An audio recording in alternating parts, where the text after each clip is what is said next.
We have been at it now for 21 hours, and we've had a number of substantive discussions with the Iranians. That's the good news. The bad news is that we have not reached an agreement. පරම්පරා ගණනක විශ්වාසය ලංවා සංස්ථාවානේ.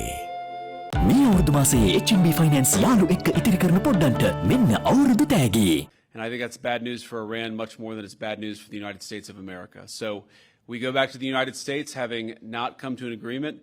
We've made very clear what our red lines are, what things we're willing to accommodate them on, and what things we're not willing to accommodate them on. And we've made that as clear as we possibly could, and they have chosen not to accept our terms.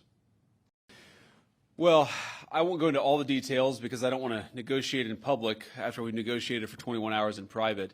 But the simple fact is that we need to see an affirmative commitment that they will not seek a nuclear weapon, and they will not seek the tools that would enable them to quickly achieve a nuclear weapon. That is the core goal of the President of the United States, and that's what we've tried to achieve through these negotiations.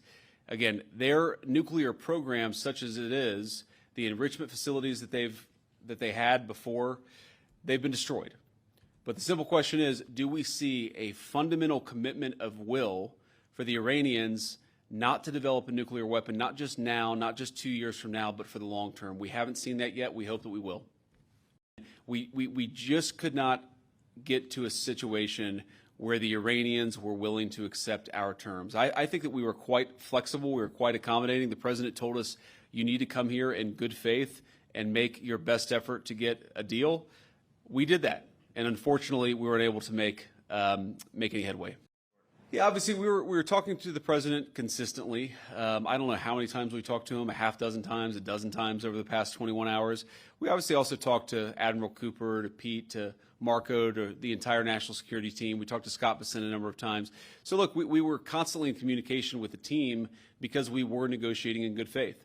And we leave here with a very simple proposal, a method of understanding that is our final and best offer.